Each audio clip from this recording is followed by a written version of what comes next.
The 5M4 rifles pointed directly at Morgan Riley created a perfect semicircle of death. The morning sun glinted off their barrels, casting harsh reflections across the concrete firing range at Fort Benning.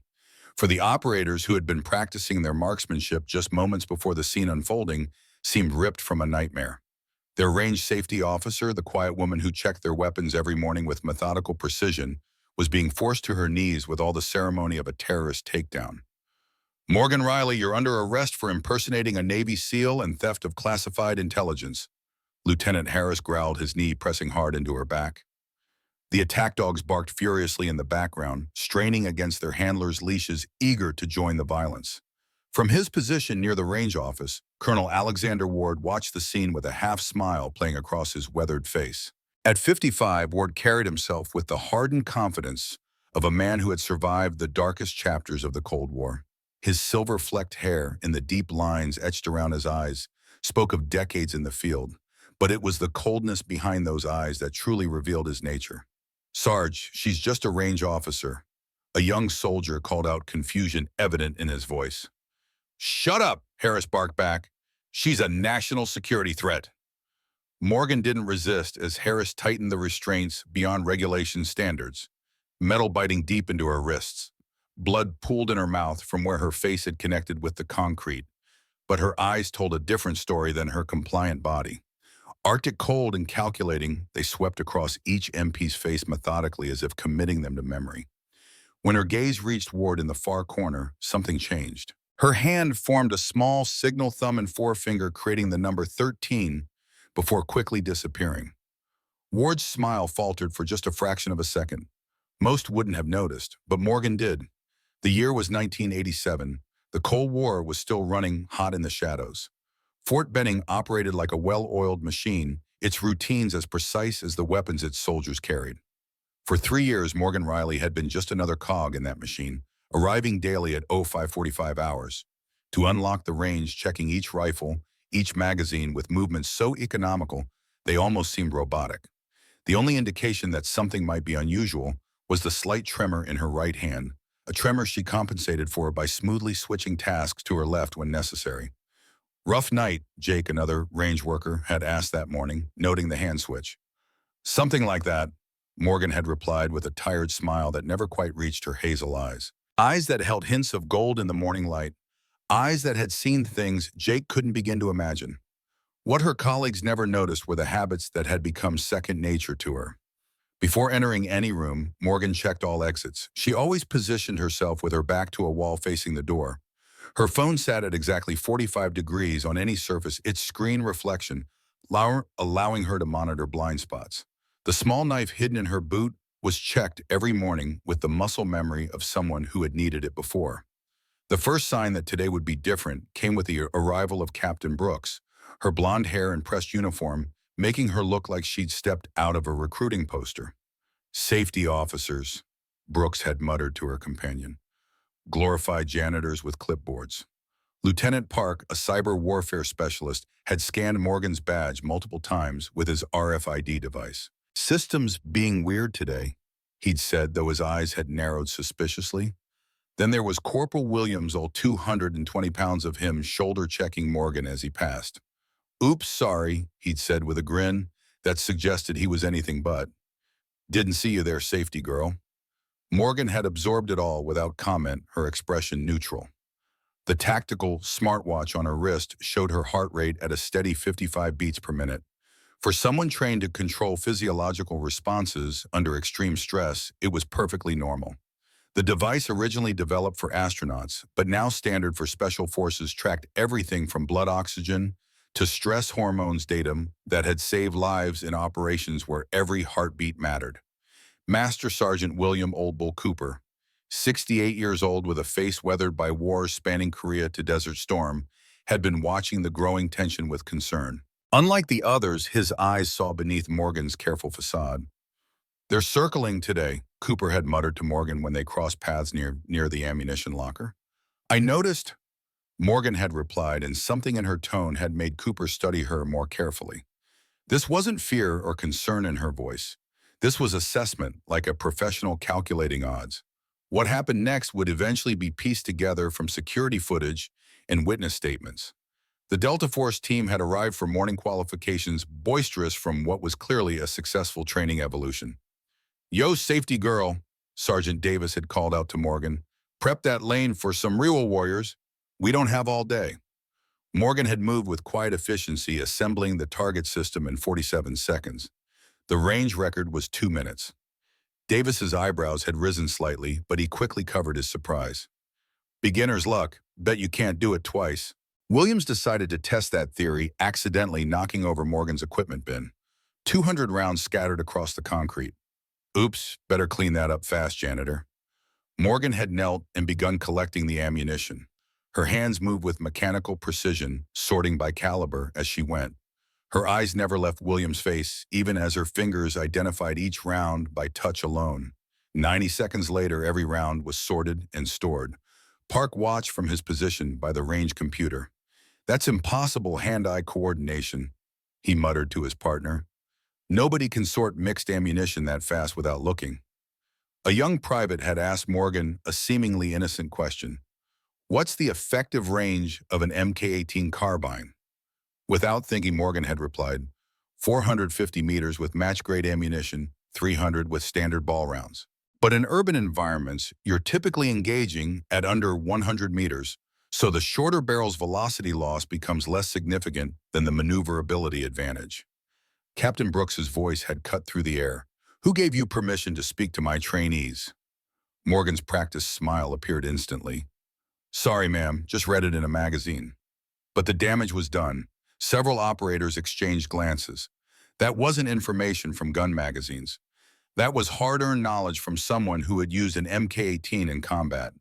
The atmosphere shifted perceptibly when Colonel Alexander Ward entered the range. Standing 6'3" with silver threading through his close-cropped hair, Ward commanded attention. Everyone straightened unconsciously, but Morgan went absolutely still. Ward's eyes swept the range, pausing for just a fraction of a second on Morgan. Recognition flickered before his face returned to its professional mask. "Gentlemen," Ward announced, "today we're running close quarters battle drills. I want to see speed, violence of action, and perfect target discrimination." He positioned himself strategically in Morgan's right side peripheral vision, forcing her to turn her head to track him. It was subtle but deliberate. He was testing her blind side, seeing if she'd compensate for an injury he somehow knew about. Morgan's phone buzzed. She glanced down at an encrypted message that simply read, "Package arriving today." Her fingers moved quickly to delete it, but Park's cyber warfare equipment had already detected the anomaly. "Sir," Park whispered into his radio, "subject is receiving encrypted communications. Military-grade encryption." During a break, Morgan reached up to store equipment on a high shelf. Her jacket rode up slightly, exposing a surgical scar running along her ribs. Captain Brooks spotted it immediately. "What happened to you?" Brooks asked, her voice carrying across the range. Morgan quickly pulled her jacket down. "Car accident. Long time ago." The lie came easily, but Brooks's eyes narrowed. She'd seen enough combat wounds to know the difference. The morning's tension reached its breaking point when Private Johnson had what every soldier fears: a negligent discharge. His weapon fired unexpectedly in the safety zone, sending everyone into instant panic. Morgan moved faster than thought. In 4 seconds, she had disarmed Johnson, confirmed the weapon was safe, and applied a specific pressure point technique that brought the panicking private from hyperventilation to controlled breathing. "Where did you learn that?" Captain Brooks demanded. "No civilian safety course teaches nerve point manipulation." For just a moment, Morgan's mask slipped. A memory flashed behind her eyes, Syria 1983. Her instructor's voice, "Pain is data, fear is death. Breathe through it, Ghost 7. She'd been the youngest member of the all-female unit, covered in bruises and blood, but never quitting. "YouTube mostly," Morgan said, the excuse sounding hollow even to her. Ward approached his footsteps, deliberate on the concrete. "Impressive reflexes, Miss Riley." Morgan stiffened. "Just training, sir." "What kind of training?" Ward leaned closer, his cologne mixing with the scent of gun oil and concrete. "YouTube mostly," she repeated, meeting his gaze steadily. Ward's smile was all teeth, no warmth. "YouTube, right? They must have very comprehensive videos these days." General Westbrook, a 72-year-old retired commander of special operations, had chosen that morning to visit Fort Benning. As he observed the training from the sideline, his attention kept returning to Morgan. Her movements, her posture, the way she handled weapons all screamed of specialized training far beyond what any range safety officer should possess. The Delta operators had split into two camps regarding Morgan. Half thought she was just a weird safety perfectionist who took her job too seriously. The other half, mostly the veterans, sensed something deeper. They'd started testing her, subtly dropping technical terms, to see if she'd react, asking about specific equipment to gauge her knowledge. The real break came when the operators discussed recent deployments, their voices carrying in the morning air. Iron Owl was a clusterfuck, one said. That extraction in Berlin, back in '83, lost 3 guys crossing from east to west, all because some ghost unit provided bad intel. Morgan's jaw clenched involuntarily. Her hands started to rise, words of correction on her lips before she caught herself. But the micro-expression hadn't escaped notice. Ward whispered urgently to Park. She reacted to that. She knows something about Operation Iron Owl. Park's fingers flew across his military laptop, diving deeper into Morgan's personnel file. The surface information was clean. Too clean. Employment gaps from 1980 to 1984 were marked simply as classified medical leave, with no further details. Her security clearance level was marked as provisional, but the classification itself required a much higher clearance to access. This doesn't make sense, Park muttered. No civilian range safety officers should have classification markers in their file. Cooper had been watching the gathering storm with the intuition of a man who'd survived 3 wars. He pulled Morgan aside during a quiet moment. Whatever's coming, it's coming fast. They've called in reinforcements. MPs at all exits. Morgan nodded almost imperceptibly. If anything happens, there's a storage locker at Riverside Motel number 13. The key is taped inside the 3rd toilet stall in the women's bathroom at Miller's Diner. Cooper's eyes widened slightly, but he nodded once. No questions. A soldier recognizing orders when he heard them. Morgan continued her duties as if nothing was happening, but her mind was calculating escape routes, assessing threats running through contingencies. The transport helicopter that landed 30 minutes later wasn't on any flight plan. The 6 additional MPs who joined the perimeter weren't part of the regular Fort Benning security detail. Williams decided to escalate his testing. Bet you can't even shoot, he challenged, pressing an M4 into Morgan's hands. Come on, safety girl, show us what you got. Morgan took the weapon reluctantly, but her inspection was thorough and professional. Her fingers found an issue immediately. Rear sights off by 2 clicks, she said, put quietly. Williams laughed mockingly. Already making excuses, typical. Morgan said nothing. She fired 5 rounds. The group was tight but off-center. Williams's mockery increased. See, just another fake trying to play soldier.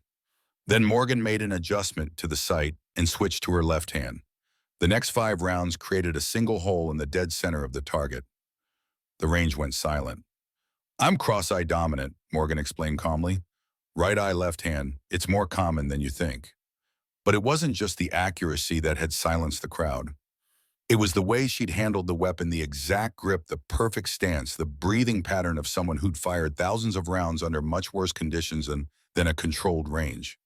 General Westbrook stared at Morgan's shooting stance, at the specific way she positioned her support hand, at the micro-adjustments she made between shots. That's Ghost Unit training protocol, he whispered to his aide. I saw it once in East Berlin. Never forget that stance. He tried to move closer for a better look, but Ward intercepted him smoothly. Sir, we need to move to the briefing room. Schedule's tight today.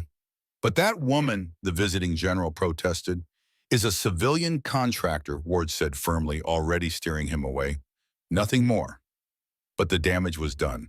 Word spread quickly among the operators. Ghost units were Legends special operations teams that didn't officially exist, tasked with missions too sensitive for regular forces. The idea that their range safety officer might be connected to such units was both thrilling and unsettling. Major Harrison, the range's executive officer, pulled Ward aside. Alexander, there's something familiar about that woman. She's nobody, Ward replied coldly. Just a contractor with delusions. Focus on the training. But Harrison couldn't let it go. He stepped away to make calls on his secure phone, his voice low but urgent. I need you to run a facial recognition check on someone. Priority 1. Meanwhile, Morgan felt the walls closing in, Every exit was being subtly covered by MPs trying to look casual. The trap was obvious to someone with her training. During an equipment reorganization, her wallet fell from her pocket. An old photograph fluttered out. 7 women in tactical gear, faces blurred, but the location clearly visible. East Berlin, 1983. Captain Brooks snatched it up before Morgan could react. "What's this? Your airsoft team." Morgan grabbed it back, perhaps too quickly. "College friends. We were really into it back then." "Funny," Brooks said slowly. "That looks like East Berlin terrain. When were you in Germany for airsoft games?" In the cyber warfare tent, Park's screen suddenly lit up with warnings. His facial recognition search had triggered something in a classified database. "Eyes only," classified, flashed across his screen before the system locked him out entirely. What the? Park went pale. "She's real. She's actually real." He tried to dig deeper, but every query triggered more warnings. "Unauthorized access attempt logged," appeared in red letters. Someone somewhere now knew he was looking into Morgan Riley. During a brief break, Morgan's phone buzzed again. This time the message was more urgent. "Bishop compromised. Execute Protocol 7. Morgan's face went white. She deleted the message with shaking fingers, but Park had already captured partial data from his intercept equipment.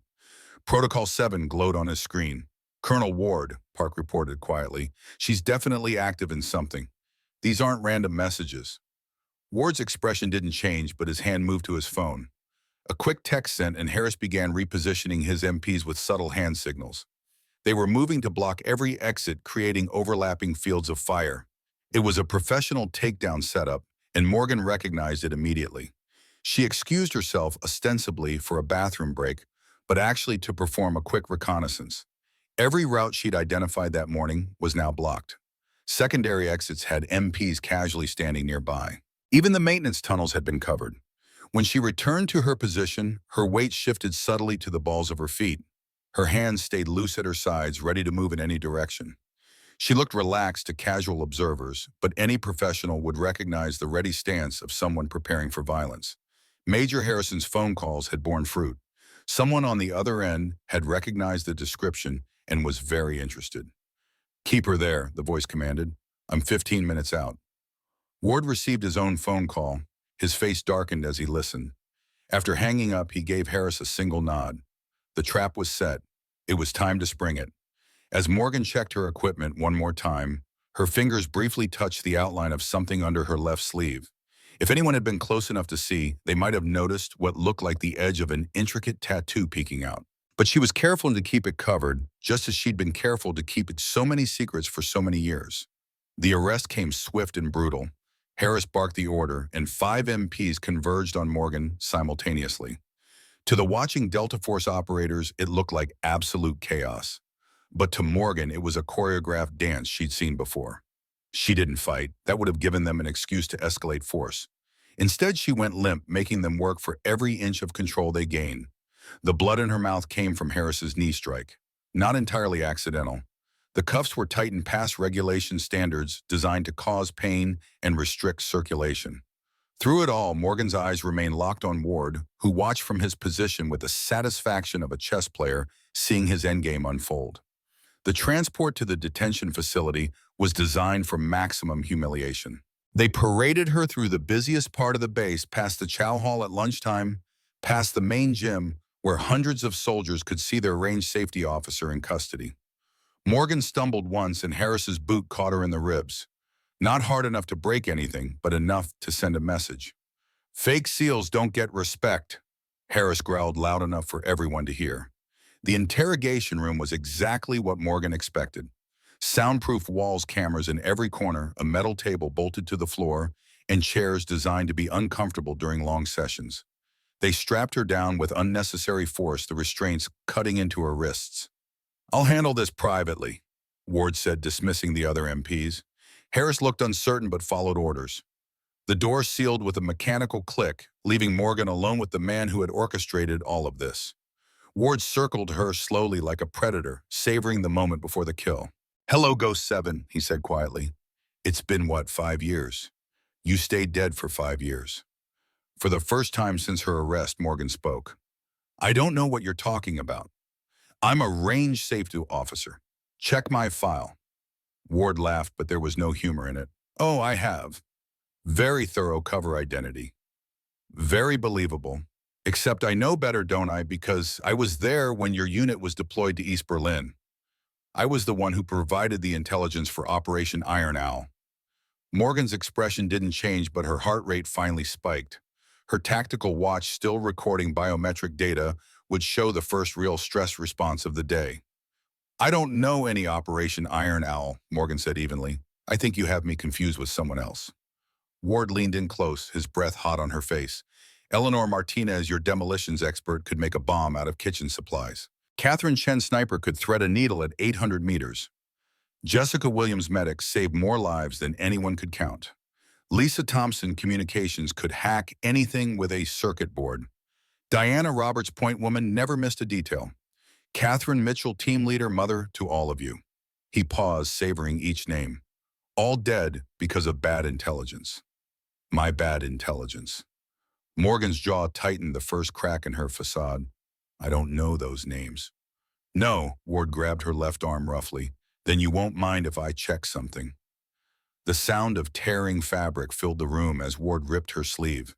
The tattoo was revealed in all its intricate detail. An Ouroboros serpent eating its own tail wrapped around the number 13. Inside the circle were 7 stars, each one carefully placed, each one containing a name too small to read from a distance. There she is, Ward whispered, tracing the tattoo with his finger. Ghost 7, the survivor, the one who got away. Morgan's transformation was subtle but complete. The meek safety officer was gone. In her place sat a warrior restrained but unbroken. What do you want, Alexander? What I've always wanted, Ward replied, to clean up loose ends.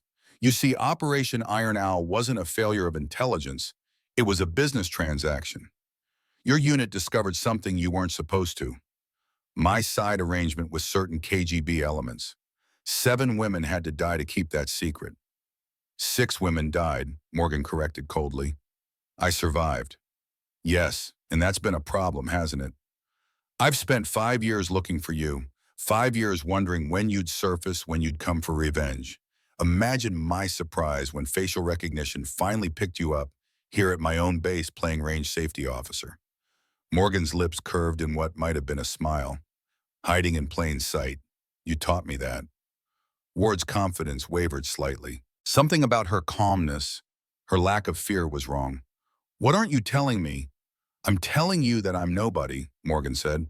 Just a range safety officer who knows how to shoot. Whatever you think happened in East Berlin, whoever you think I am, you are mistaken. But Ward wasn't listening anymore. He was staring at the tattoo at the 7th star that remained unnamed. Why didn't you mark your own name, Survivor's Guilt? Or maybe, Morgan said quietly, because the mission isn't over. The words hung in the air between them. Ward straightened slowly, a new understanding dawning. You didn't stumble into this job. You came here deliberately. You came here for... The door exploded inward. SEAL Team 6 operators flooded the room. Weapons raised, movements precise. Behind them walked a man whose very presence changed the atmosphere. General Mitchell, former commander of JSOC's most classified units. Hello, Alexander, Mitchell said conversationally as if they were meeting for coffee. Fancy seeing you here. Ward spun around, reaching for the device in his pocket. Stay back. I've got files on every ghost operator still in the field. One button and they're all compromised. Beijing, Moscow, Tehran. They'll all know names and locations within minutes. You mean this device? Morgan asked. Ward looked down at his empty pocket, then at Morgan, still supposedly restrained to the chair. Her hands were free, the cuffs hanging open. The device was already in her palm. How? Ward started. When did I get free? Morgan finished. About 30 seconds after you dismissed the guards. Dislocating thumbs is painful but effective. You were so focused on your monologue you didn't notice me working. She stood smoothly, the chair restraints falling away. The transformation from victim to predator was complete. 5 years, Alexander. I've waited 5 years for you to confirm what I suspected. You needed to believe you'd won. Needed to gloat. Thank you for the confession. The wire I'm wearing got every word. Ward lunged for her, desperation overcoming training. Morgan moved with economical efficiency. A nerve strike to his shoulder, a sweep of his legs, and Ward was on the ground paralyzed from the neck down. Temporary, she told Mitchell. He'll recover in about 6 hours. Enough time to process him properly. The SEAL operators were staring at her with something approaching awe. One whispered to another, "Is that really Ghost 7, the Ghost 7? Mitchell nodded. Gentlemen, meet the only survivor of Operation Iron Owl and the woman who just spent 5 years playing the longest game in intelligence history to bring down a traitor. As MPs moved in to secure Ward, Morgan knelt beside him. She whispered something in his ear, too low for anyone else to hear. Whatever she said, Ward's eyes widened in absolute terror. Later during the debrief, Mitchell would ask what she told him. Morgan's answer was simple. I told him about the files I'd gathered right on his family insurance policy. He stays in prison. They stay safe. He tries anything. Well, I learned from the best, didn't I? Cooper appeared at the doorway, nodding once to Morgan. In his hand was a thumb drive. Found the locker. Everything's there just like you said it would be. Never doubted you, old bull. One thing I don't understand, Cooper said, his weathered face contemplative. Why now? Why not take him down years ago? Morgan's eyes shifted to General Mitchell. Because Ward was just a middleman. We needed the puppet master. Mitchell's expression darkened. Nathan Ross, Deputy Director CIA. The architect of the ghost units, Morgan confirmed, and the man who ordered them all terminated when they became inconvenient. Cooper let out a low whistle. Jesus. You're going after the Deputy Director of the CIA. Morgan's hand moved unconsciously to the unnamed 7th star on her tattoo. Not just me, we're going after him, because there are more of us out there than Ross ever imagined. How many, Mitchell asked. 43 confirmed. All ghosts who should be dead. All waiting for justice. Cooper looked between them, understanding dawning in his eyes. I'm in. Whatever you need. Morgan smiled, the first genuine smile she'd worn in 5 years. What we need, old bull, is your experience. Because the war we thought ended with the Berlin Wall, it never really stopped. It just went deeper into the shadows. As they left the interrogation room, Morgan paused at the threshold. Behind her, Ward was being secured for transport. Ahead lay a mission that would shake the foundations of American intelligence. You know he's right about one thing, Mitchell said quietly. Once we start this, there's no going back. Ross has resources, connections. Going after him officially means putting targets on all our backs. I've had a target on my back for 5 years, Morgan replied. At least now I know who's aiming at me. Cooper placed a weathered hand on her shoulder. You're not alone anymore, Ghost 7. Morgan nodded, her eyes reflecting a determination forged through fire and betrayal. No, I'm not. And neither are the other 42 ghosts. It's time to bring them in from the cold. Outside, the sun had begun to set over Fort Benning, casting long shadows across the grounds. Somewhere in Washington, Nathan Ross continued his operations, unaware that his carefully constructed house of cards was about to collapse. And deep in the shadows, 42 other ghosts waited for the signal that would finally bring them home. The secure conference room at Fort Benning hummed with tension. 3 hours after Alexander Ward's arrest, Morgan Riley sat across from General Mitchell, her hands wrapped around a steaming cup of coffee. The tremor in her right hand was more pronounced now, fatigue and adrenaline crash taking their toll. Master Sergeant Cooper stood guard at the door, his weathered face set in lines of grim determination. Tell me about Bishop, Mitchell said, sliding a folder across the table. Morgan opened it to find a grainy surveillance photo of a gaunt man with a thick beard.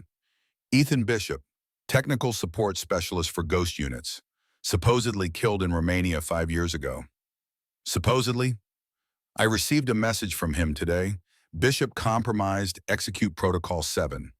If he's using his old authentication codes, he's either alive or someone has his codes. Mitchell leaned forward, his expression grave.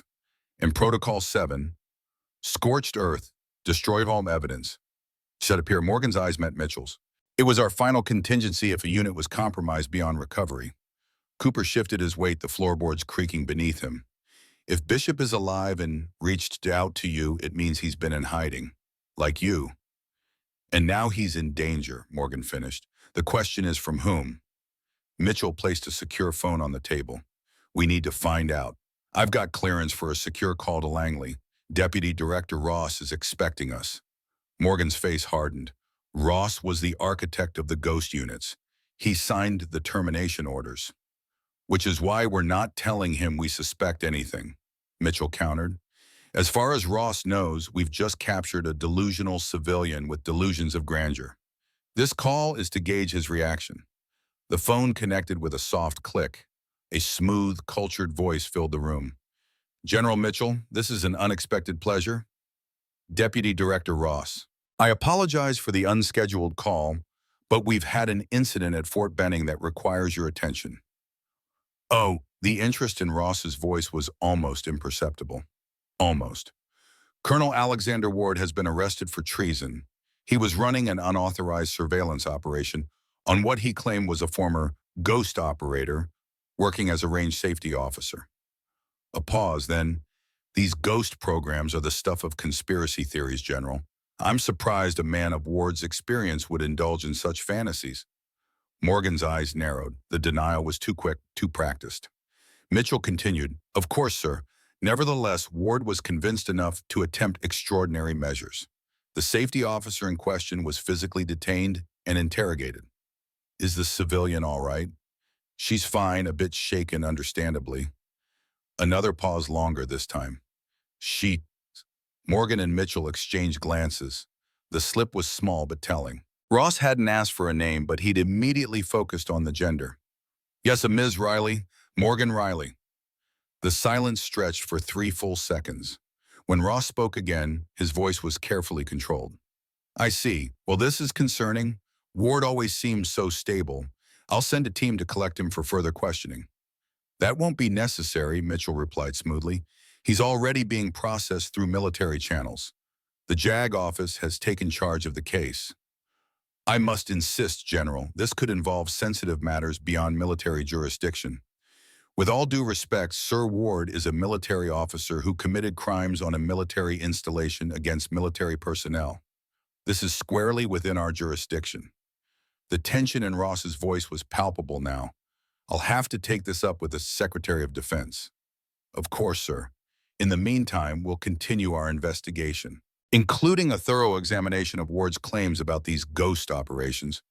The line went dead without a goodbye. Cooper let out a low whistle. Well, that wasn't suspicious at all. Morgan's lips curved in a grim smile. He's scrambling now, trying to figure out how much we know. Mitchell nodded. And he'll send people. Not officially, but they'll come. How much time do we have? 24 hours, maybe less. Morgan stood decision made. Then we need to find Bishop before Ross does. Park, the cyber warfare specialist who had helped identify Morgan earlier that day, sat uncomfortably in a chair across from Cooper. His eyes kept darting to the door as if calculating his chances of escape. Relax, son, Cooper said. If we wanted to hurt you, we wouldn't have brought you to the officers' club for a beer. Park swallowed hard. With all due respect, Sergeant being invited for a drink by people who could disappear, me isn't exactly comforting. Morgan placed a device on the table that immediately scrambled any listening equipment within 50 feet. We need your help, Lieutenant. Off the books. The kind of help that gets people killed. The kind that brings justice to those who deserve it, Morgan replied. You tracked Bishop's communications this morning. I need you to do it again. Park's eyes widened. Bishop Ethan Bishop, he's been dead for years. Has he? Morgan pushed a flash drive across the table. These are the authentication codes from the message I received. I need to know where it came from. Park hesitated, then plugged the drive into his secure laptop. His fingers flew across the keyboard, eyes narrowing as he concentrated. This is incredible. The encryption is old school. KL7 cipher wrapped in modern digital packaging. Cold War meets Silicon Valley. Can you trace it? Maybe. Give me a minute. Park dove deeper into the code, his initial fear forgotten in the intellectual challenge. The signal bounced through 17 different nodes across 3 continents. Whoever sent this knows their stuff, but wait, his fingers stopped. There's a pattern in the routing. It's the Fibonacci sequence. Each hop is calculated based on the previous 2. If I extrapolate, Park looked up, amazement in his eyes. Greenbrier County, West Virginia. That's the origin point. And it's not just a random location. He turned the screen to show them. It's the Greenbrier Resort. Morgan's breath caught. the congressional bunker. Mitchell leaned forward. The secret fallout shelter built during the Cold War to house Congress in case of nuclear war, officially decommissioned in the early 90s. But never actually shut down, Morgan added. It was one of our emergency rendezvous points if a ghost unit was compromised. Bishop is following protocol. Cooper drained his beer. So we're going to West Virginia. Not all of us, Morgan replied. Ross will be watching Mitchell, and we need someone to stay here and protect Ward. He's our only solid evidence. I'll stay, Cooper volunteered. These old bones aren't made for field operations anymore. Besides, I've got friends here who still owe me favors. We'll keep Ward secure. Morgan turned to Park. What about you, Lieutenant, in or out? Park closed his laptop slowly. If what you're saying is true about ghost operators being betrayed by their own government, my brother was force recon, died in an equipment malfunction during a classified operation 3 years ago. Never got a straight answer about what happened. His eyes met Morgan's resolve, replacing fear. I'm in. 8 hours later, Morgan and Park were driving through the mist-shrouded mountains of West Virginia. They had taken a military transport to Charleston, then borrowed an unmarked vehicle from one of Mitchell's contacts. Morgan drove with the quiet confidence of someone who had traveled under difficult circumstances before, her eyes constantly scanning for surveillance or pursuit. We're being followed, she said calmly, eyes flicking to the rearview mirror. Park twisted in his seat. The blue sedan. 3 cars back. Good eye, they picked us up outside the airfield. Professional job. Maintaining distance, switching drivers at the last stop. Ross's people. Most likely, he's tracking all military movements related to Mitchell.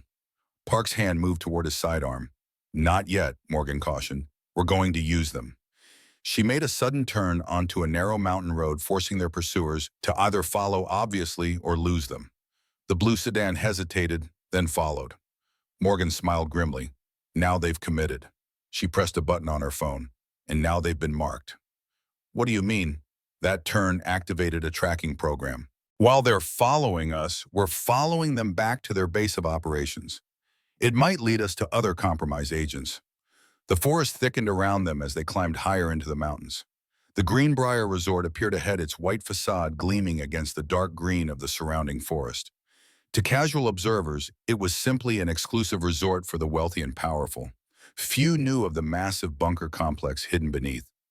How do we get in? Park asked as they parked in the visitor lot, not through the front door. Morgan led him to a maintenance shed near the golf course.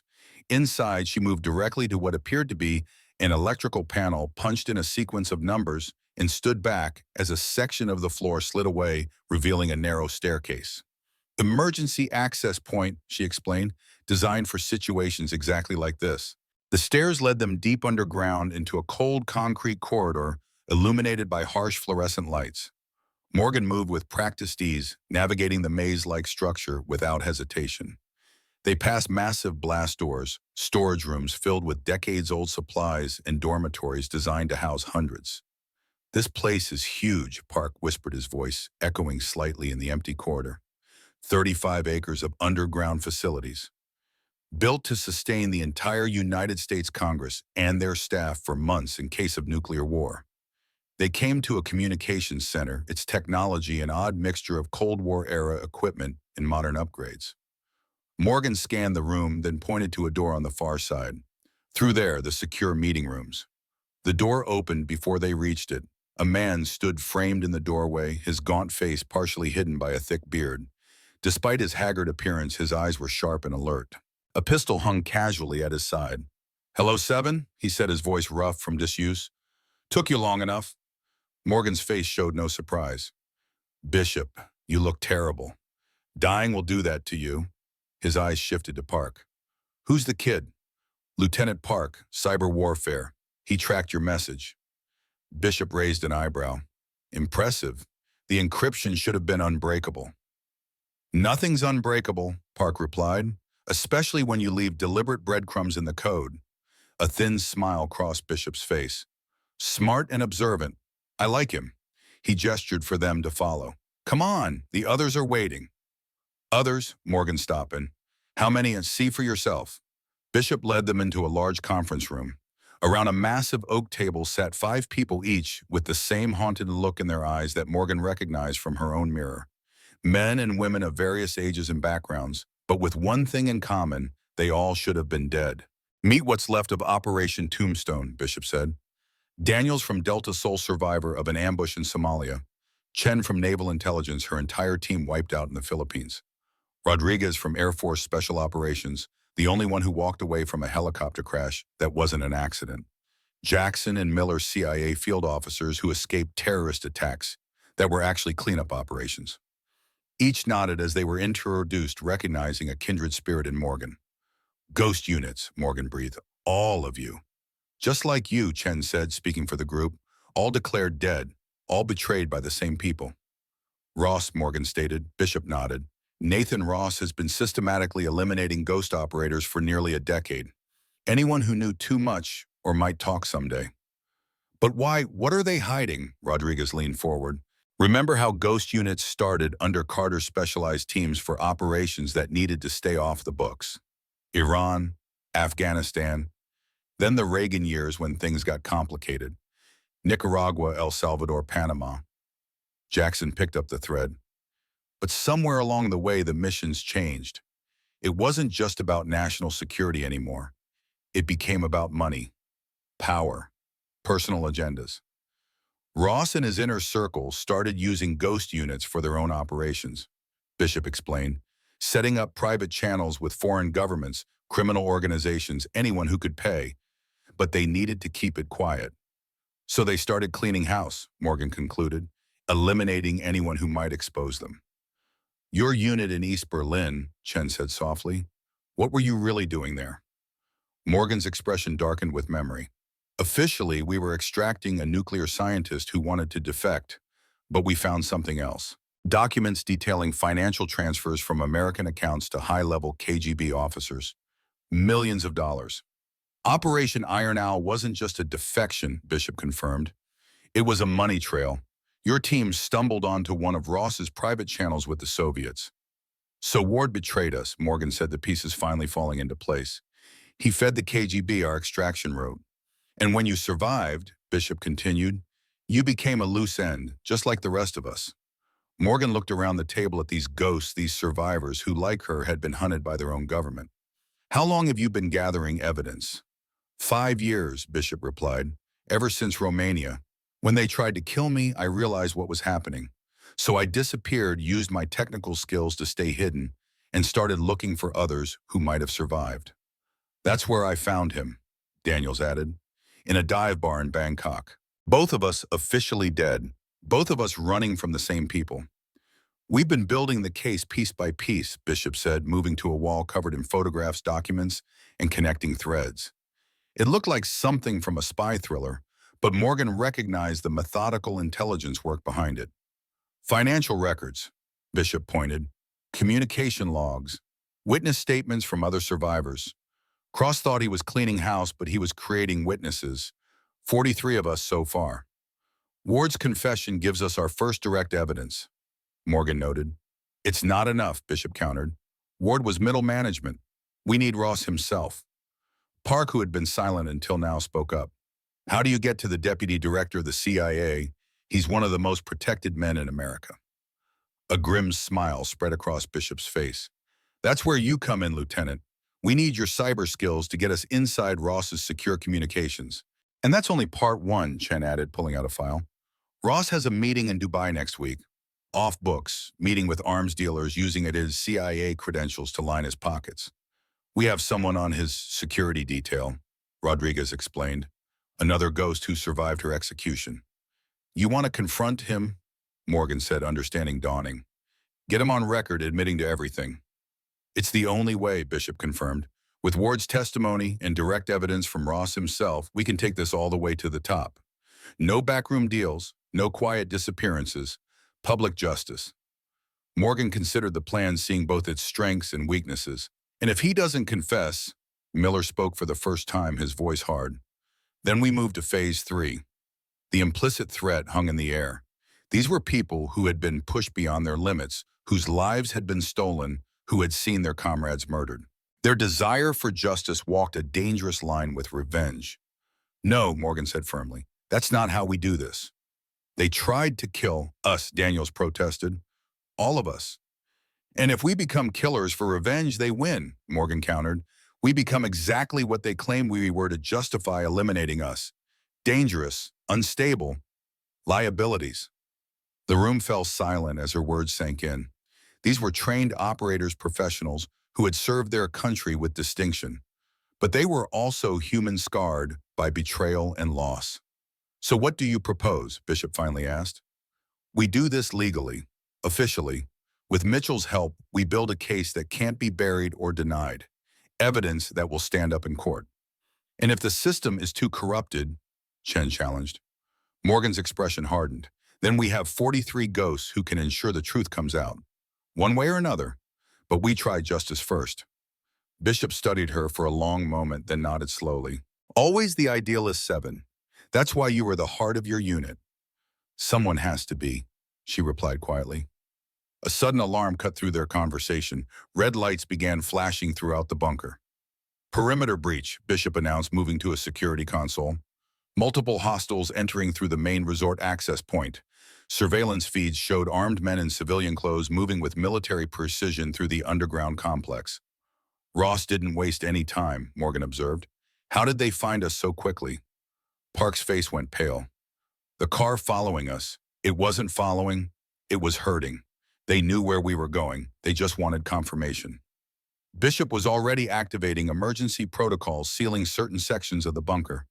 We have contingencies, multiple exit routes, but we need to move now. The ghost sprang into action with practiced efficiency, gathering essential documents and equipment. Years on the run had prepared them for quick evacuations.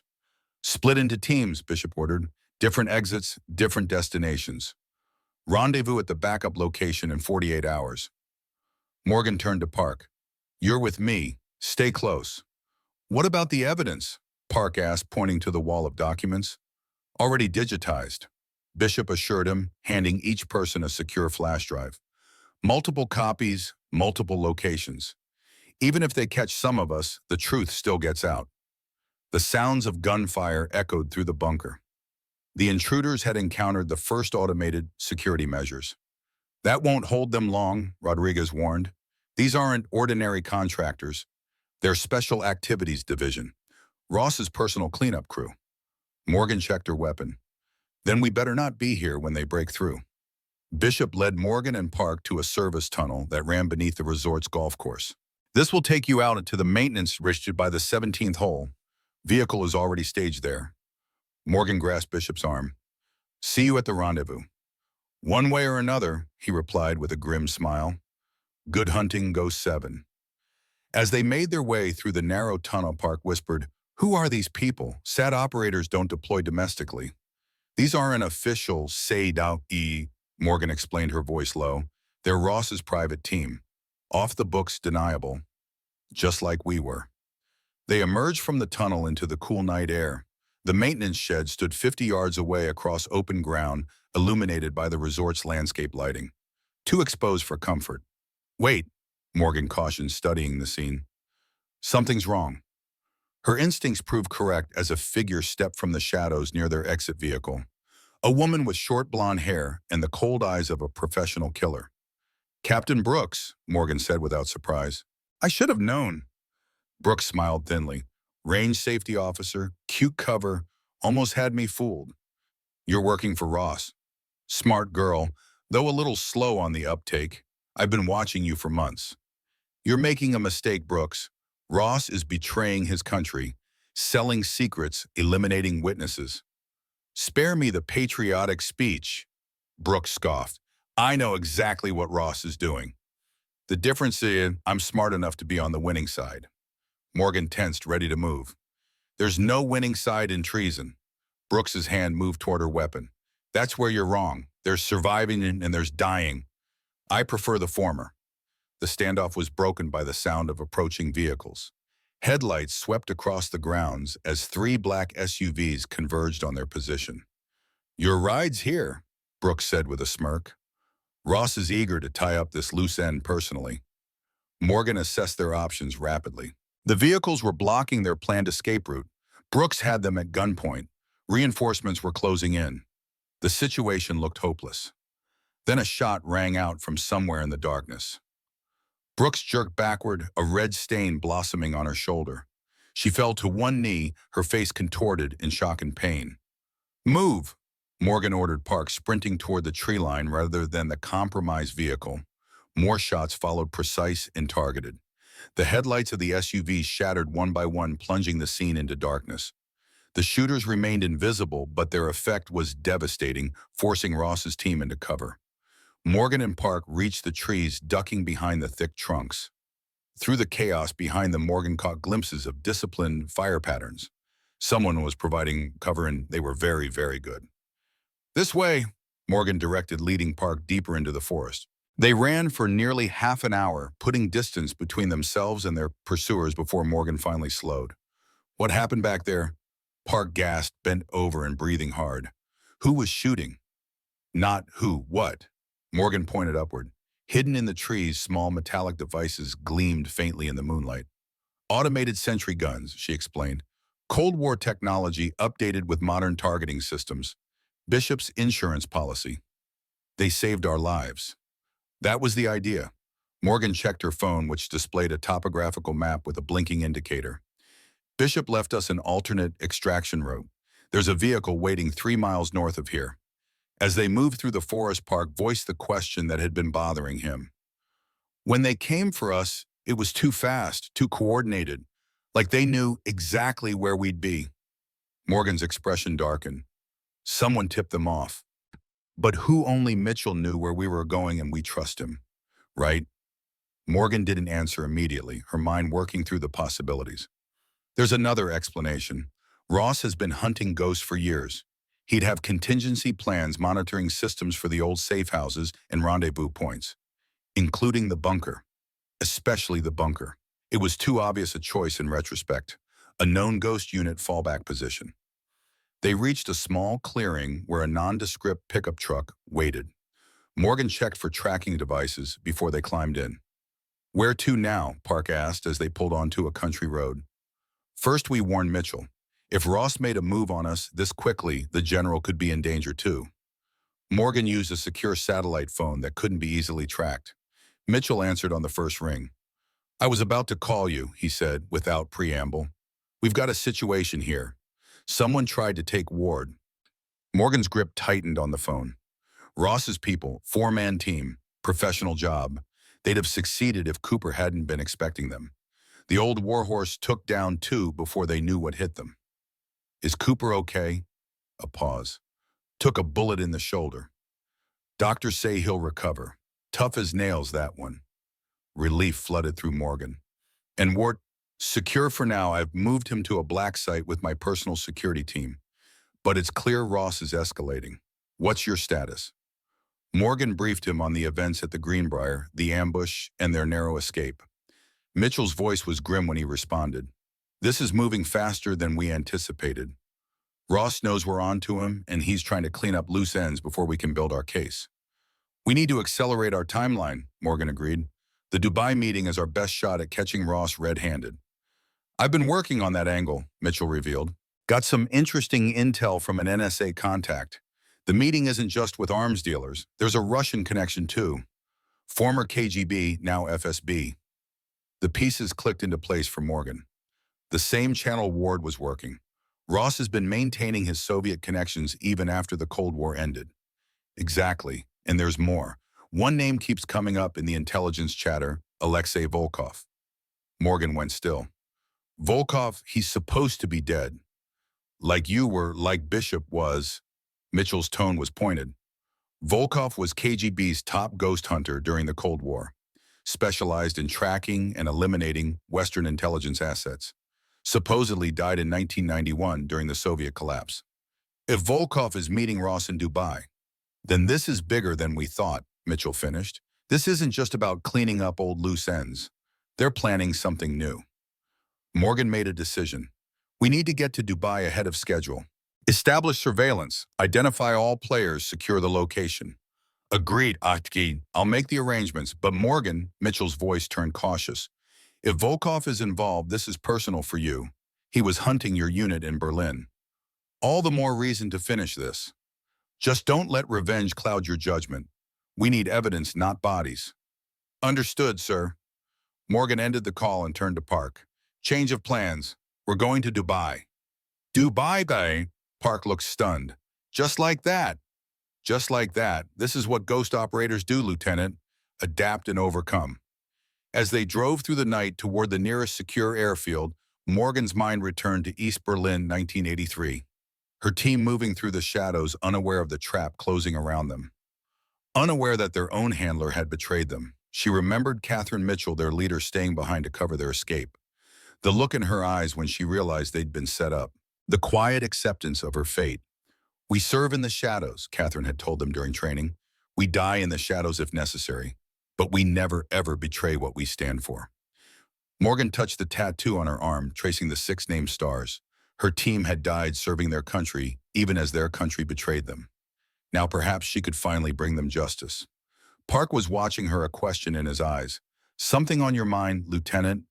Just wondering, after all this, if we succeed, what then? You can't go back to being a range safety officer. Morgan looked out at the dark road stretching before them. I haven't thought that far ahead. For 5 years, bringing Ward to justice was my only focus. Now there's more at stake. Yes, her voice softened slightly. Cooper asked me the same thing. Why now? Why not take Ward down years ago? And what did you tell him? That Ward was just a middleman, but the truth is more complicated. Morgan's eyes remained fixed on the road, but her mind was elsewhere. Sometimes, Lieutenant, revenge isn't enough. Sometimes you need to understand why. Why they betrayed us. Why good men and women had to die. What could possibly be worth that price? And have you found your answer? Morgan's expression hardened. Not yet, but I will, in Dubai. The lights of a small private airfield appeared in the distance.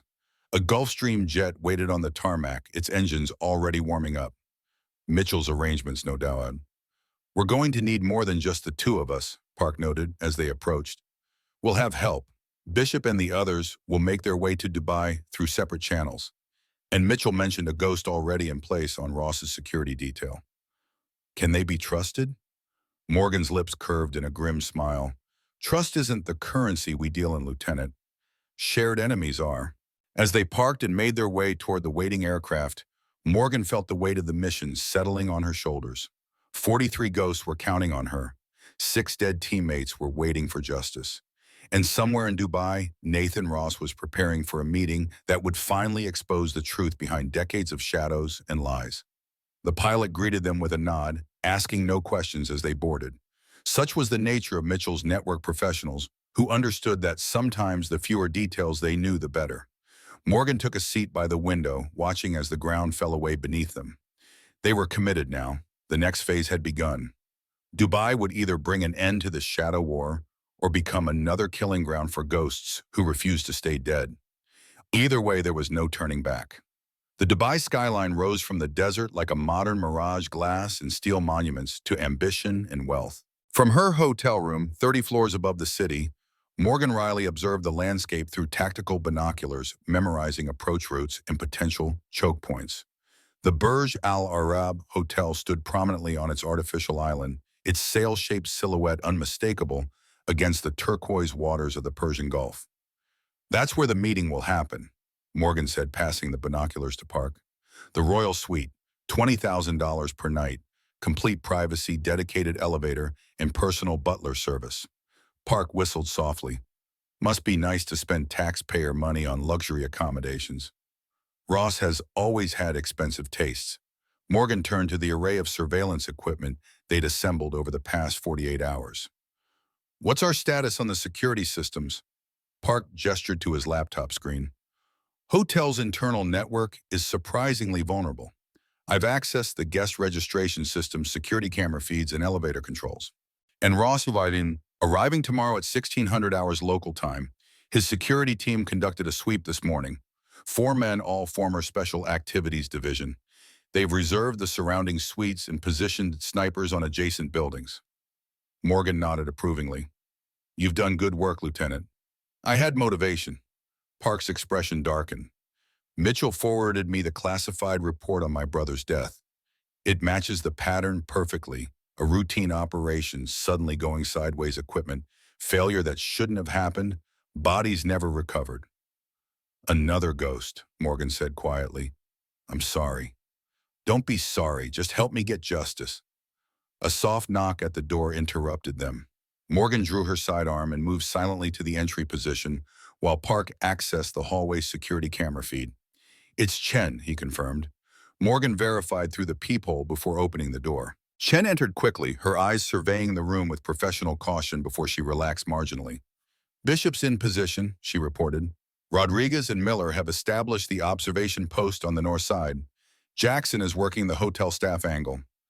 Any word from Mitchell's inside source on Ross's security detail? Chen handed Morgan a sealed envelope. Delivered by courier an hour ago. Authentication protocols check out.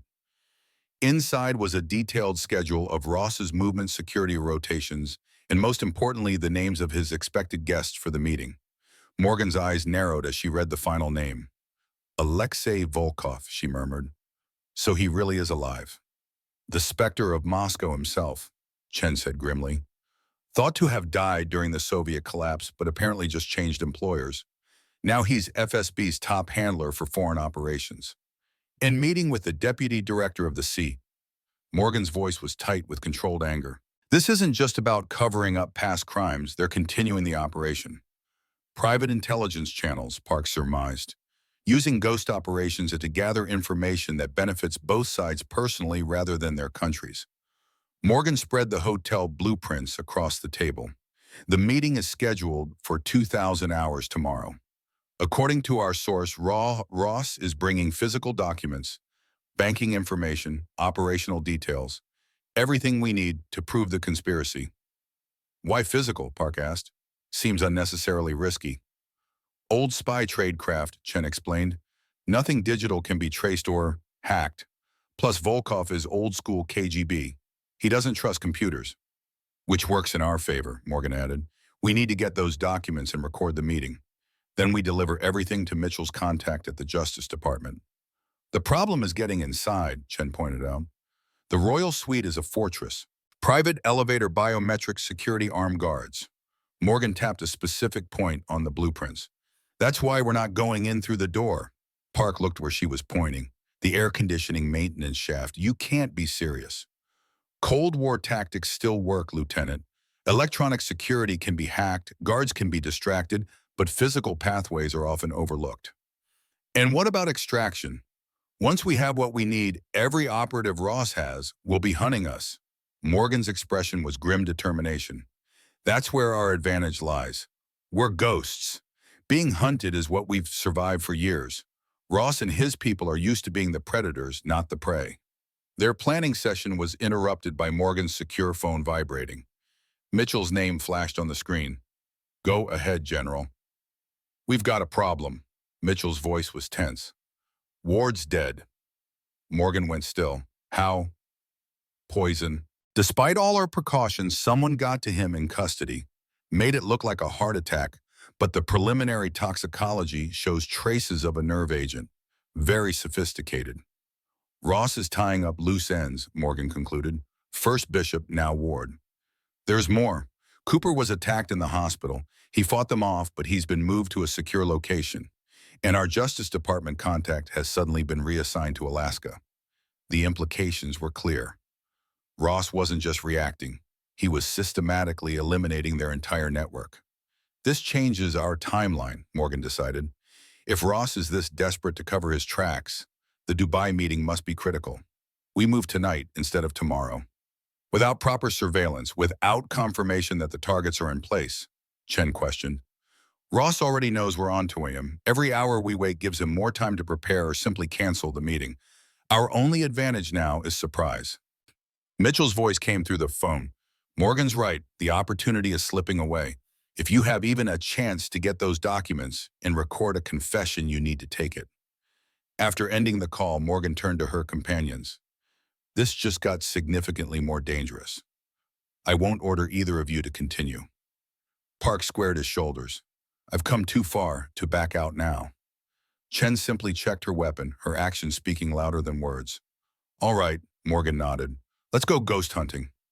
The Burj Al Arab stood like a sentinel on its artificial island, connected to the mainland by a private bridge closely monitored by security. But as Morgan had learned long ago, even the most secure locations have vulnerabilities if you know where to look. They approached by water using a small maintenance boat with hotel service credentials Jackson had procured. The evening sea was calm, allowing them to navigate close to the service entrance on the hotel's northern side. Security cameras swept the area in predictable patterns, leaving 5-second gaps that Morgan timed with practiced precision. Now, she whispered, and they moved from the boat to the service dock in perfect synchronization, disappearing into the shadows before the next camera sweep. Inside, they used service corridors to avoid the main lobbies and guest areas. The hotel staff, accustomed to being invisible to wealthy guests, barely gave them a second glance in their maintenance uniforms. Park kept his head down, monitoring the security systems through a modified smartphone. Ross's security team is rotating positions, he reported quietly. 2 men on the Royal Suite level, 2 patrolling the perimeter. And Ross himself, still in his preliminary meeting at the Emirates Towers, not due back for an hour according to his official schedule. Morgan consulted the blueprints memorized during their planning. This way to the maintenance shaft. Once we're inside the walls, we'll have access to the entire central column of the building. The maintenance shaft was narrow and dusty, designed for access to the complex air conditioning and electrical systems that kept the luxury hotel functioning in the desert heat. Morgan led the way, navigating with the confidence of someone who had operated in much worse conditions. Chen followed with Park, bringing up the rear, constantly monitoring security through his devices. They climbed 27 floors through the building's skeleton muscles burning from the exertion. Finally, Morgan stopped at a particular access panel, checking her position against the memorized blueprints. This should open into the service area of the Royal Suite, she whispered. Carefully removing the panel, Morgan peered into a small utility room adjacent to the main living area of the suite. She scanned for sensors or cameras before sliding through the opening. Chen and Park followed silently. Clear, Morgan mouthed, after a thorough check of the immediate area. The opulence of the Royal Suite was almost jarring after the dusty confines of the maintenance shaft. Gold fixtures, marble floors, and priceless artwork created an atmosphere of extreme wealth and privilege. But Morgan's attention was focused entirely on security, identifying cameras, motion sensors, and potential ambush points. Park sweep for electronic surveillance, she instructed. Chen secure our exit route. While they worked, Morgan moved methodically through the suite, searching for Ross's documents. The massive desk in the office area was locked, but that presented little challenge to someone with her training. Inside, she found what they were seeking, a leather portfolio containing banking records, operational details, and most damning of all, a list of ghost operatives targeted for elimination. Morgan photographed each page with a specialized camera designed for document reproduction. Morgan, Park called urgently from the main room. We've got movement in the security team. They're converging on the hotel. Ross on. His car had just left Emirates Towers. He's heading back early. Morgan made a rapid decision. Change of plans. We stay and confront him directly. Get the confession on record. Chen looked skeptical. That's extremely high risk. His security detail will be focused on protecting him from external threats, not an enemy already inside the perimeter. Park, can you lock down the elevators once Ross is inside? Yes, but it won't hold for long. They'll override the system within minutes. Minutes is all we need. Morgan positioned herself in the main sitting area, arranging the incriminating documents on the coffee table. Chen covered the service entrance. Park monitors security movements from the bedroom. I'll deal with Ross. As they took their positions, Morgan touched the tattoo on her arm, a silent promise to her fallen teammates that justice was finally at hand. 6 stars, 6 names, 6 lives cut short by the man she was about to confront. The private elevator's soft chime announced Ross's arrival. The doors opened to reveal Nathan Ross, Deputy Director of the CIA, a distinguished-looking man in his early 60s. His silver hair and tailored suit projected an image of dignified authority, but Morgan recognized the cold calculation in his eyes as he registered her presence. Deputy Director Ross, Morgan greeted him calmly. Please join me. We have matters to discuss. Ross showed remarkable composure, betrayed only by the slight tightening of his grip on his briefcase. Morgan Riley, Or should I say Ghost 7? This is an unexpected pleasure. Is it I think you've been expecting me for 5 years, ever since East Berlin. Ross made no move to call for security, instead assessing the situation with the practiced eye of an intelligence veteran. I see Alexander couldn't keep his mouth shut. Disappointing, but not surprising. Ward is dead, Morgan informed him. Your cleanup team got to him. Did they? How unfortunate. Ross gestured to the documents spread on the table. I see you've been going through my personal files. That's highly illegal, you know. So is treason. Morgan kept her voice level. Operation Iron Owl, Blackwater, Tombstone, ghost units sent on missions designed to fail. Operatives eliminated to protect your private intelligence network. Ross settled into the chair across from her, appearing remarkably calm. Ghost units were never official, Ms. Riley. You can't betray something that doesn't exist. Tell that to the 43 survivors who've been gathering evidence against you.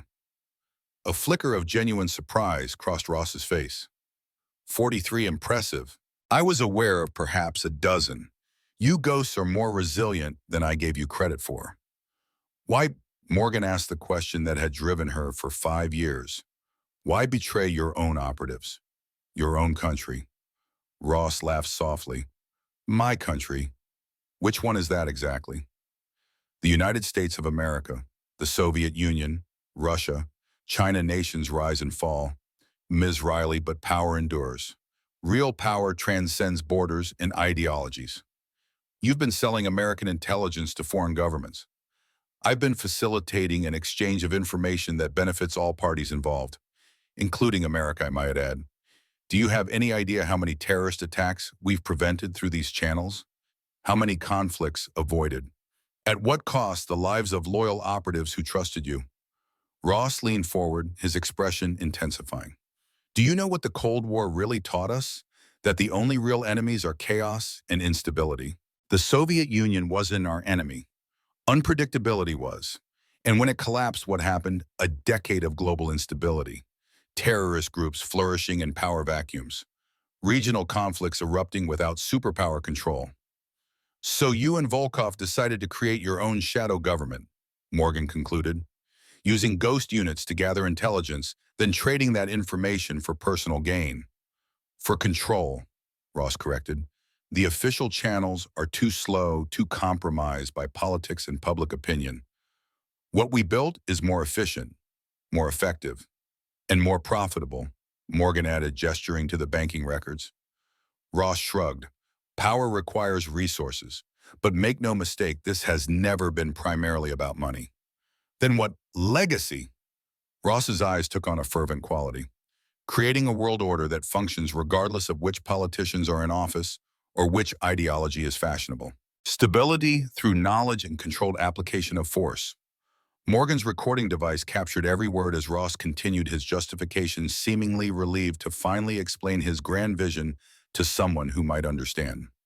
Your team in East Berlin stumbled onto something they weren't equipped to comprehend. The financial transfers you discovered weren't bribes, they were operational funding for joint intelligence activities. Activities that prevented a potential nuclear incident during the final years of the Cold War. So you had them killed. I had them removed from a situation they were compromising, Ross countered. Unfortunately, Ward exceeded his instructions. The elimination of your team was never authorized.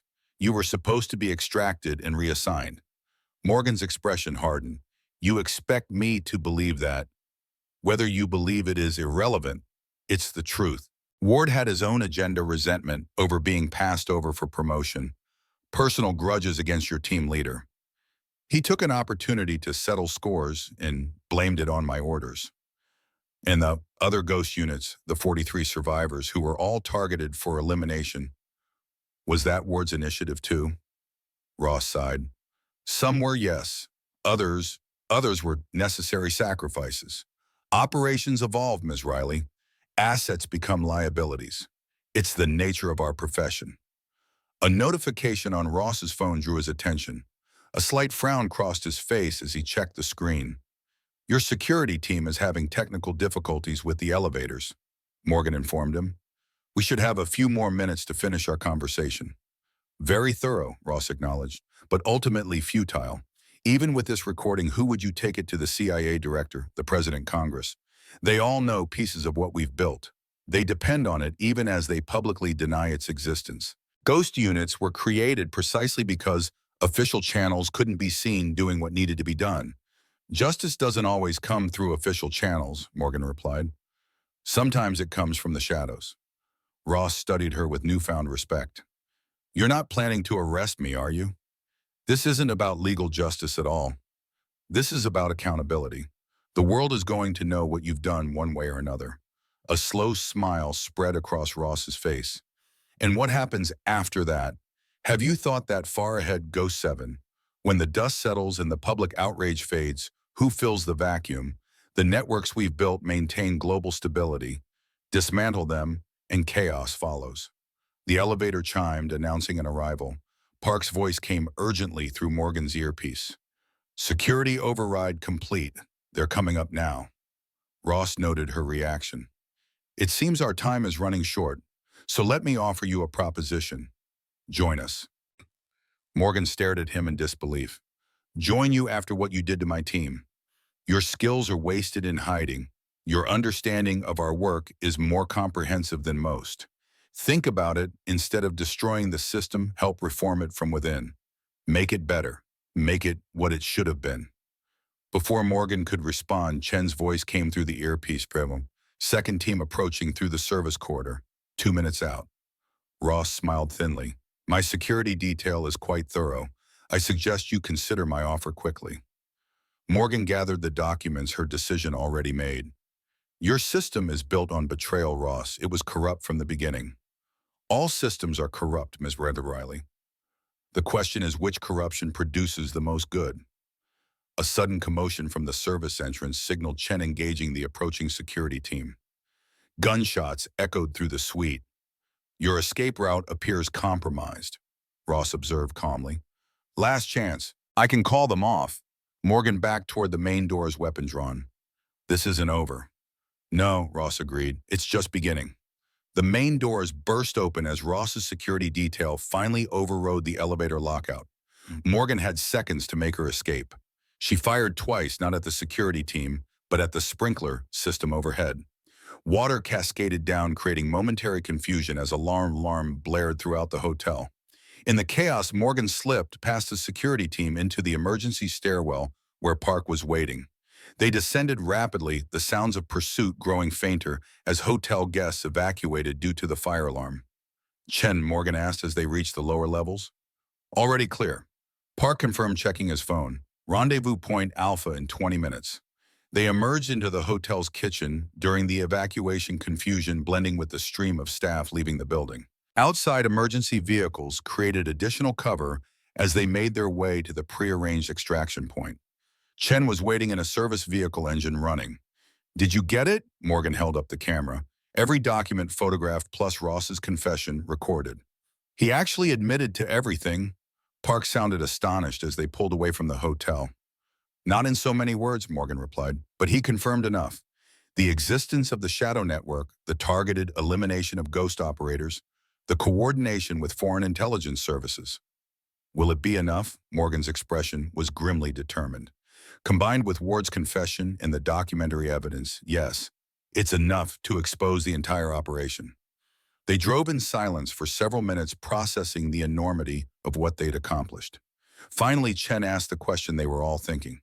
What happens now? Now we deliver everything to Mitchell. He'll take it to his Justice Department, contact the one who hasn't been reassigned to Alaska. And Ross, Park inquired. Ross is already planning his countermoves, Morgan said. He'll try to discredit the evidence, paint us as rogue operators with a vendetta. He might even sacrifice some lower-level people to protect the core network. So it's not over. No, Morgan admitted, but it's begun. The truth is out there now, and Ross knows it. He'll be fighting defensively for the first time. They arrived at a small airfield outside Dubai where a private jet waited, engines already running. Bishop stood at the foot of the stairs, his gaunt face showing relief as they approached. Any problems? He asked as they boarded. Nothing we couldn't handle, Morgan assured him. The others, already airborne. Different routes, different destinations. The jet took off into the night sky, leaving Dubai's glittering skyline behind. Once they reached cruising altitude, Morgan connected a secure call to Mitchell. "Package secured," she reported. "Documents photographed, confession recorded." "Well done," Mitchell responded, though his voice lacked the triumph she expected. "But we have a complication. Our Justice Department contact called. There's been unusual activity around his security clearance. Signs of a preemptive discrediting operation. Ross moving to neutralize potential threats," Morgan concluded. "What about Cooper? Stable but still under protection." "Listen, Morgan, I don't think we can go through official channels with this, not directly. Ross has too much influence, too many contingencies in place." Morgan considered the implications. "So we go public instead. Release everything simultaneously through multiple channels. Make it too big to bury." "That's the play," Mitchell agreed. "I've been in contact with several journalists I trust. Pulitzer winners with reputations for integrity. Each gets a piece of the puzzle, each publishes simultaneously. When bus. 24 hours, just enough time to get everyone in position, not enough time for Ross to track them all down." After ending the call, Morgan looked around at her companions. Each face showed the same mixture of determination and uncertainty. They had spent years in the shadows, and now they were about to step into the harshest spotlight imaginable. 24 hours, she echoed. "After 5 years of hunting, it comes down to one day." Bishop nodded grimly. "The ghosts are about to haunt the living in a very public way." "Ross won't go down easily," Chen warned. "He'll have contingency plans, fall guys ready to take the blame." "Let him try," Morgan replied, her voice hardening with resolve. 43 ghosts against one man, no matter how powerful. I like those odds. Park had been quiet, studying something on his tablet. "There's something else we should consider," he said finally. "Ross's meeting with Volkov, it was scheduled for tomorrow night. Whatever they were planning, it's still in motion." The realization hit them all simultaneously. The Dubai confrontation might have exposed Ross, but it hadn't stopped whatever operation he and Volkov had been preparing. "We need to find out what they were meeting about," Morgan decided. "The documents we recovered focus on past operations, not future plans." Bishop leaned forward. "I know someone who might help us, a former analyst who worked under Ross before being pushed out. She's been tracking his movements for years, looking for patterns. Can she be trusted?" "As much as any of us can be," Bishop replied with a sardonic smile. "She has her own reasons for wanting Ross exposed." Morgan nodded decisively. "Make the contact. We need to know what Ross and Volkov are planning." As the others busied themselves with their tasks, Morgan moved to a private section of the jet.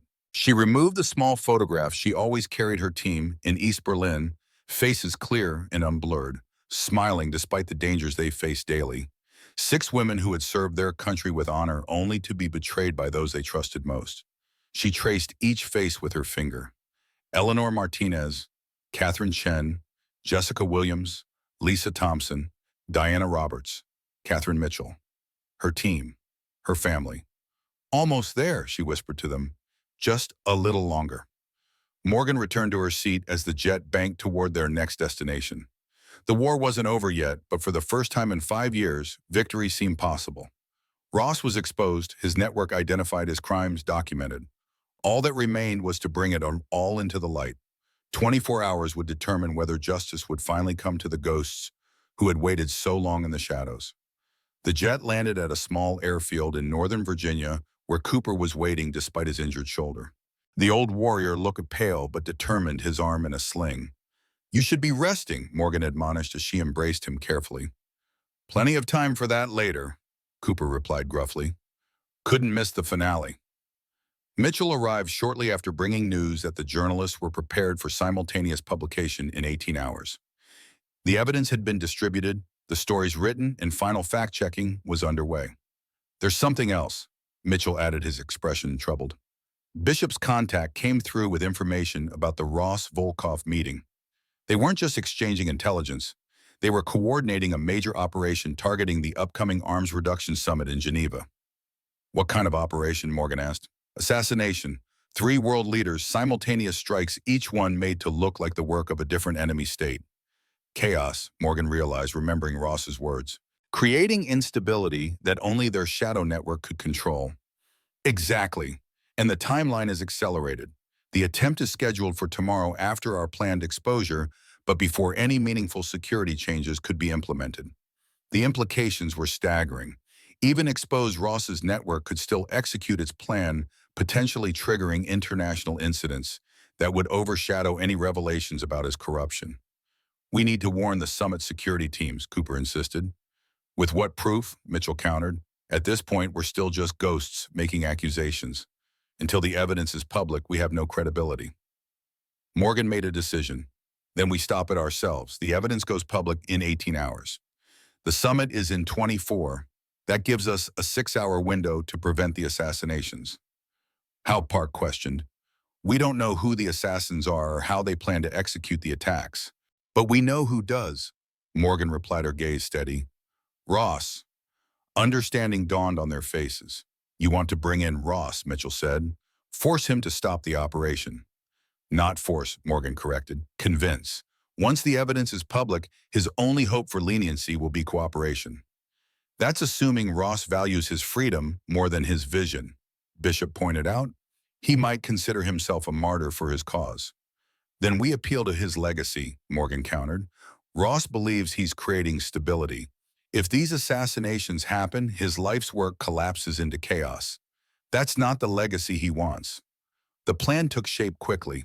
Mitchell would coordinate with the journalists to ensure the evidence was published as scheduled. Bishop and his team would travel to Geneva to provide additional security at the summit. Morgan, Park, and Cooper would confront Ross with the published evidence, using it to leverage his cooperation in stopping the assassinations. As dawn broke over Virginia, Morgan stepped outside for a moment of quiet reflection. In a few hours, she would emerge from the shadows permanently. The ghost would become flesh and blood again, with all the vulnerability that entailed. Cooper joined her, his presence reassuring in its steadiness. Having second thoughts? He asked quietly. Not about exposing Ross, Morgan replied, but about what comes after. I've been Ghost 7 for so long, I'm not sure who Morgan Riley is anymore. Cooper's weathered face creased in a smile. I've known a lot of warriors in my time. The best ones always wonder about their place in peacetime, but they find it eventually. Is that what we're fighting for? Peace. Justice first, Cooper said firmly. Peace follows if we're lucky. Morgan touched the tattoo on her arm, thinking about the unnamed seventh star. I always thought I'd add my real name once this was over. Close the circle. And now I'm thinking of adding something else. Not a name, but a concept. What's that? Morgan looked toward the rising sun, her expression resolving into quiet determination. Legacy. Not Ross's kind, built on betrayal and control, but the legacy of 43 ghosts who refused to stay buried, who came back to fight for truth. Cooper nodded approvingly. That's a legacy worth building. Inside, final preparations were underway. The next 24 hours would determine whether ghosts could truly return from the dead to haunt those who had betrayed them, whether shadows could step into the light and still retain their power, whether justice delayed was indeed justice denied or merely justice deferred. For Morgan Riley Ghost, 7 survivor of Operation Iron Owl and Hunter of Truth, the answer was clear. The time for haunting from the shadows was over. It was time for the ghosts to claim their rightful place in the world of the living. The mission, 5 years in the making, had reached its final phase. The countdown had begun.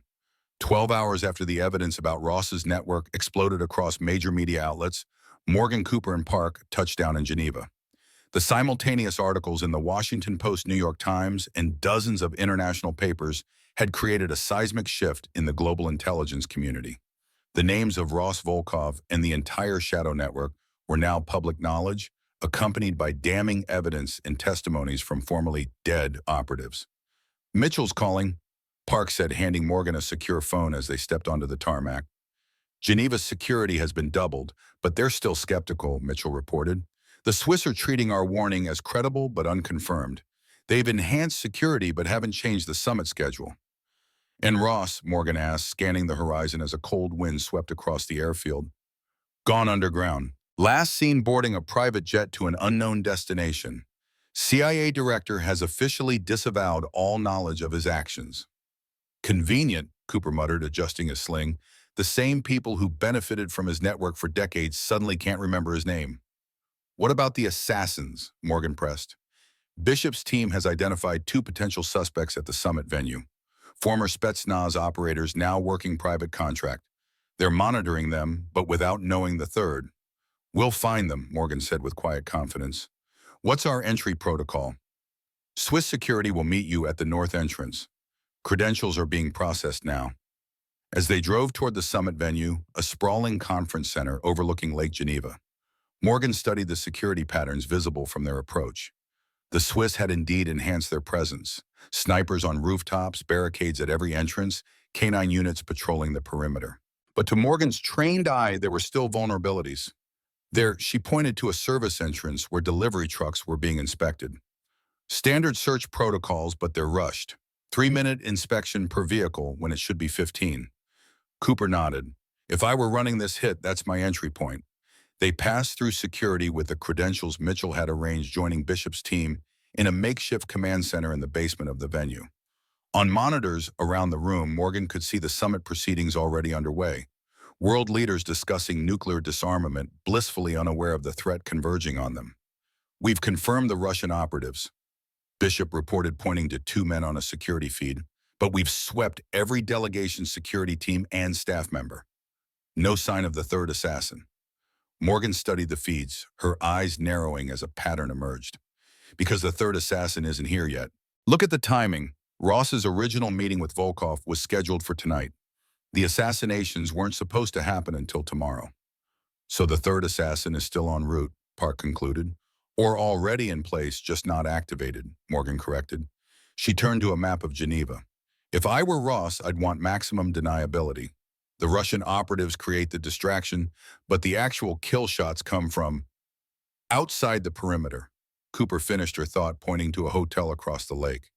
Perfect sniper position, clear line of sight to the main conference room. Morgan was already moving. Park, stay here with Bishop. Monitor the Russians. Cooper with me. My shoulder says I should sit this one out, Cooper replied with a wry smile. But my pride says otherwise. Lead the way, Ghost 7. The hotel across the lake was a 5-star establishment, catering to wealthy tourists wanting views of Mont Blanc and Lake Geneva. Morgan and Cooper entered through the service entrance, bypassing the front desk. Based on the building schematics Park had pulled up, the ideal sniper position would be on the top floor facing east toward the conference center. Room 1507, Cooper whispered, after consulting with Park via their secure comms. Reserved 3 days ago under the name Anton Petrov. Paid cash. They approached the room, cautiously listening for movement inside. Silence. Too quiet, Morgan murmured, drawing her a weapon. Cover me. She knocked twice. No response. With practiced efficiency, Morgan bypassed the electronic lock using a device Park had designed. The door swung open to reveal an empty suite. Empty except for a high-powered rifle resting on a bipod by the window, aimed directly at the conference center across the lake. Remote trigger, Cooper observed, examining the weapon without touching it. Set to fire at a specific time or on command. Morgan checked the ammunition. Custom rounds. Designed to fragment on impact maximum tissue damage. She looked through the scope, confirming what she already suspected.